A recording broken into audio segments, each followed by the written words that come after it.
lost son has returned. The lost one has returned. And he's back, giving you only the top quality fitness advice. Welcome to the Muscle Lab episode 4. And yes, guys, the lab has been closed. It's been under containment. We've had a few chemical spills. We've had a few disasters. But everything is back in operation now. Before we dive into this episode, join the lab team.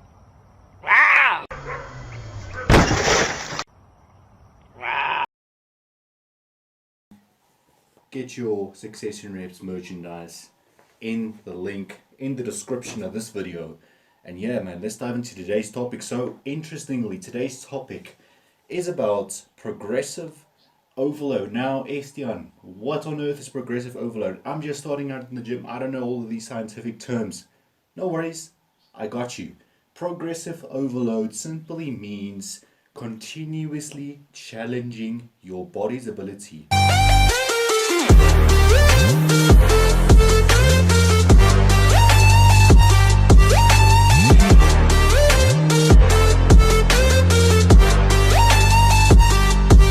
Right? Both in terms of strength, both in terms of your muscular recovery, your muscular ability, your muscular strength. But progressive overload, the simple principle behind progressive overload is that you should be increasing your intensity, you should be increasing your weight steadily but surely as you get stronger, right? For example, let's say you've just started out in the gym, you're completely new, this is completely Greek to you, you don't know what you're doing, you don't know how to progress. Well, this is it. This is the main principle behind it. So, first 3 aspects: weight, frequency, volume, and I should actually add a 4th one that we're going to talk about is intensity. But essentially, are you progressing in weight? So let's say Sam is just starting out in the gym. I don't know why I'm choosing Sam. Sam, no offense if you're watching. But let's say Sam is starting out in the gym. He's benching, let's say, 60 kilograms. So that's an Olympic bar plus 2 20-kilogram plates. Mathematics, right? So he's bench pressing 60 kilograms. He's doing 12 reps easily. Next week he comes in, he does the same. So what Sam is doing wrong is he's not challenging his body, right? In order for him to keep making progress, he needs to increase that weight, right? So he can add, for example, 2 5 kg plates on each side, which makes it 70 kgs. And now he can do only 10 reps, right? And once he does 12 reps with that particular weight, he moves it up a notch, right? So that is the main principle behind increasing your weight. But it's very instinctive. You have to realize that if you can do 12, 15 reps easily, right, it's time for you to move up in weight. Now, I'm not saying add 100 kgs at one time. That's not a smart move. Add 5 kgs, add 7.5 kgs each time you progress up, but steadily work up and increase your weights. And that'll be also good for injury prevention, right? Because if you suddenly stretch your muscle with that much weight, it's not going to be able to handle it. The tendons are not going to be able to handle it. And you're going to have trouble, big trouble, right? Then the second aspect is frequency. So yes, I get these die-hard comments and these die-hard guys saying, oh, I'd never take a day off. No days off. You know what? I was also one of those guys. Ignorantly, I believe that if you train 7 days a week, 6 days a week, you're going to see optimum results. The truth, ladies and gentlemen, and listen up, is that your body needs time to recover, right? Your training frequency, I found, and in fact, most guys preferred it, most training professionals prefer this actually, is 4 to 5 days a week of an hour-long intense training is enough to stimulate your muscles. If you're training correctly, if you're focusing during training, if you're taking in the right nutrients, if you're getting enough sleep. So you see all the external factors also tying in here. But the main principle is that frequency, too much frequency is not good, too little frequency is not good. Okay, so the middle, the sweet spot, most studies have found actually, and I myself have found through experience, is training 4 to 5 days. I myself train 5 days a week. I take 2 days off. Today is actually a rest day. So, and I'm making videos, so it's not really a rest day, right?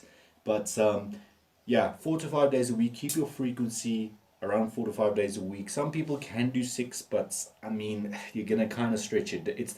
It all depends on your recovery. If you're someone that recovers slower, try and take more days off. If you're someone that recovers quite quickly, obviously PEDs are going to play a role also, but that is a whole separate video. But yeah, 4 to 5 days overall sweet spot, right? And then your training volume. Your training volume.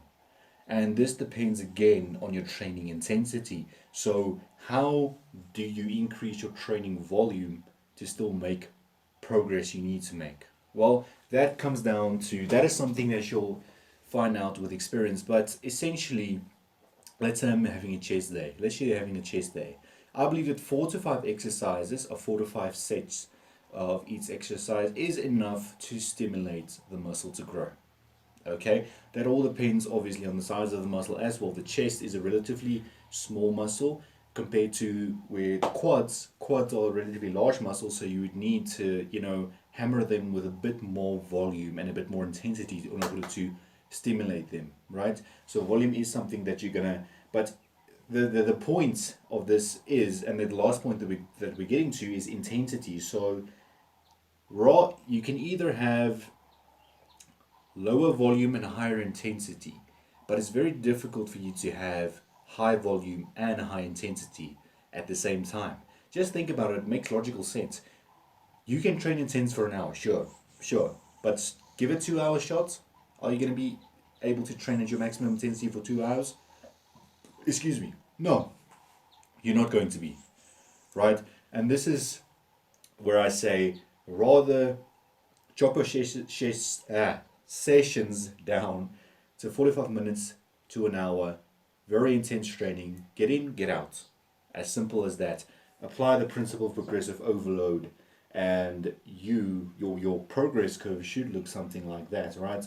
The more you apply overload and you have the correct you balance out the other factors like your nutrition, your sleep, your frequency, your volume.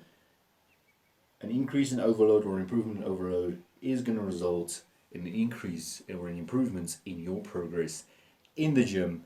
Episode 4 of the Muscle Lab. I hope you guys enjoyed this. Please like, share, and comment and subscribe for more awesome content. Got more dropping soon, got more coming up for you guys. Stay tuned. Merch link, first link in the description, as well as our website link where you can join me in your online fitness journey no matter where you are in the world. I'll see you in the next vid.